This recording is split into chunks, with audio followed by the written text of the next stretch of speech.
Olá, meus queridos irmãos e meus amigos, estamos aqui retornando. Nós queremos falar hoje sobre a essência do culto cristão. Vamos falar hoje sobre culto, é muito importante este assunto. Para isso eu quero ler 2 versículos que estão no capítulo 12 da Epístola de Paulo aos Romanos, o versículo 1 e o versículo 2.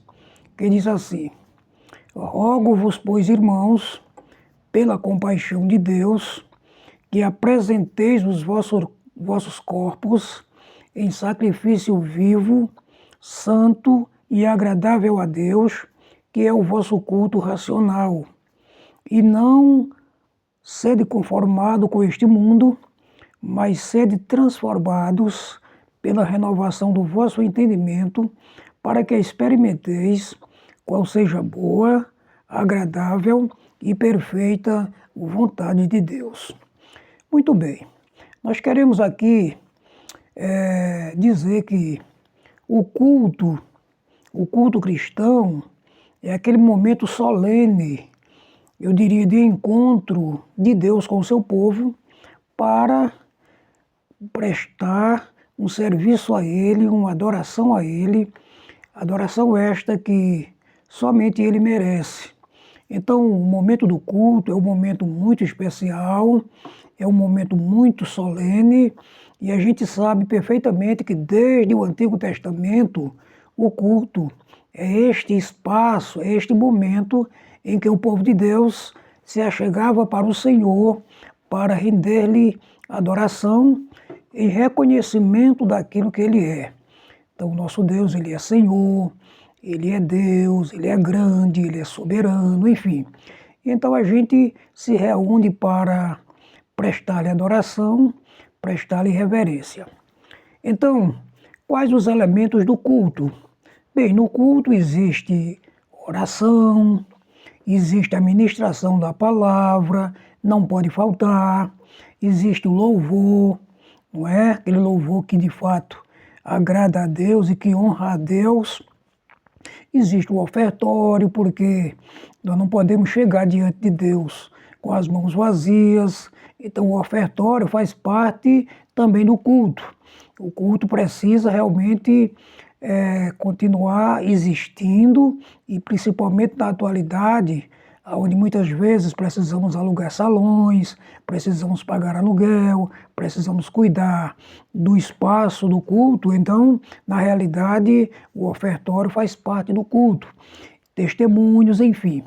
Então, são elementos que devem haver no momento do culto. Qual deve ser a atitude do cristão diante deste momento? Então, no culto deve haver ordem, deve haver reverência, porque a gente foi ali para aquele encontro especial com o nosso Deus. É claro que o nosso Deus está conosco 24 horas, porque nós temos o Espírito Santo que habita em nós. Mas tem o momento do culto, e a gente sempre fala desse encontro, não é? É como se fosse uma redundância, porque o Senhor já está conosco, mas na verdade é aquele momento em que o povo de Deus se reúne para estar lhe adorando, para estar lhe reverenciando. Então a reverência, inclusive, o escritor de Eclesiastes disse que ou melhor, guarda o teu pé quando fores à casa de Deus. Isso fala de reverência. Então, a atitude do cristão é uma atitude de adoração verdadeira, né? A gente vai para adorar. É uma atitude também de comunhão, porque estamos ali juntamente com outros irmãos, e aquilo é muito saudável para esse corpo, que é o corpo de Cristo, que é a igreja. Muito bem, então são as atitudes requeridas do adorador ali do momento do culto. Então, o propósito do culto é glorificar a Deus. Ele merece ser glorificado, ele merece ser honrado, ser reverenciado, e a gente não pode perder esta oportunidade que recebemos de glorificar o nome do Senhor. Então devemos também, um dos propósitos do culto é edificar os santos, edificar o povo, porque através da palavra de Deus, da ministração que recebemos ali, do ensinamento que recebemos, então nós somos edificados, somos fortalecidos, e isto é muito saudável para a vida do crente individualmente e da igreja como uma coletividade, né? E voltando um pouquinho, cada um de nós, como crentes, a nossa vida de maneira particular deve ser um culto, né? Onde a gente vai, não é, de maneira individual, no trabalho, na viagem, no comércio, na rua, a nossa vida deve refletir este culto que glorifica a Deus. Então, Jesus disse que nós somos a luz do mundo e essa luz deve resplandecer diante dos homens para que eles glorifiquem ao vosso Pai que está nos céus. Muito bem. Então, a gente sabe que isto é importante, foi Deus que estabeleceu o culto desde o Antigo Testamento. Nós temos notado que em alguns lugares, na atualidade, o culto tem perdido o seu foco, né? Tem havido assim um distanciamento por parte de muitos membros, né, com relação à essência do culto. Isto é visto claramente, a gente pode observar. A gente sabe que no momento do culto é o momento de você, o culto é o local de nós estarmos nos doando e também oferecendo a Deus alguma coisa. Culto é o lugar de doação. Nós vamos lá para dar a Deus, dar o louvor que Ele merece, a adoração que somente Ele merece. Então o culto é o lugar de doação. E no culto a gente vai buscar o batismo com o Espírito Santo. Quem não é batizado ainda, a gente precisa ter esta sede, este desejo e buscar no culto. No culto a gente vai realmente fortalecer a comunhão de uns para com os outros, fortalecer a nossa comunhão para com Deus através da palavra, através, enfim, daquele momento ali.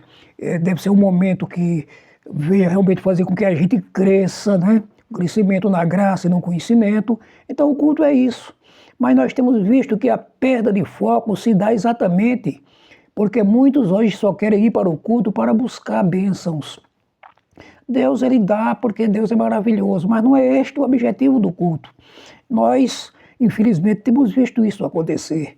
Poucas pessoas desejam receber o batismo com o Espírito Santo na atualidade. Pouca gente deseja uma vida mais comprometida com Deus, uma vida de uma comunhão maior com Deus. Dificilmente as pessoas estão levadas a buscar bênçãos, a buscar o profeta, a buscar uma profecia, de maneira que uma mensagem cristocêntrica, uma mensagem bíblica nos dias atuais, em muitos lugares não tem valor. Porque se alguém não profetizar, não é? E a profecia deve existir, mas ela não pode tomar o lugar da palavra de Deus, porque a palavra está acima da profecia, não é? Então existem muitas pessoas que estão sendo levadas por este caminho, né? Que se o culto não teve profecia, então para aquela pessoa não valeu a pena. E é preciso que a gente entenda que isso, o maior culpado, eu diria que desses acontecimentos, desse desvio de foco, é a influência neopentecostal que, infelizmente, muitos dos nossos crentes não têm a maturidade necessária para saber realmente se comportar diante desses apelos neopentecostais, porque tudo isso vem de lá, não é da Assembleia de Deus. A Assembleia de Deus clássica, ela não tem isso, mas muitas pessoas realmente ouvem, né, o neopentecostalismo falando dessas questões, né, da teologia da prosperidade, e da palavra, aquela palavra, a palavra da fé, fale, ordene que Deus vai fazer, sabe? Então, esse tipo de coisa tem, na realidade, ganhado espaço em nossos arraiais, infelizmente. Então, e nós somos culpados também porque a gente não está preparando o povo, não está ensinando o povo, e aí os novos convertidos, eles vão aprender aquilo que eles veem na igreja. Então esse é um perigo muito grande, não é? A gente vê uma perda de foco, a identidade da igreja ela vai se diluindo exatamente porque a gente tem deixado de mostrar qual é o verdadeiro sentido do culto, não é? O culto é adorar a Deus, é buscar ao Senhor, é glorificar o Senhor e ser edificado de uns para com os outros. Que pena que o tempo já acabou, Deus abençoe você. Fique na paz, em nome de Jesus.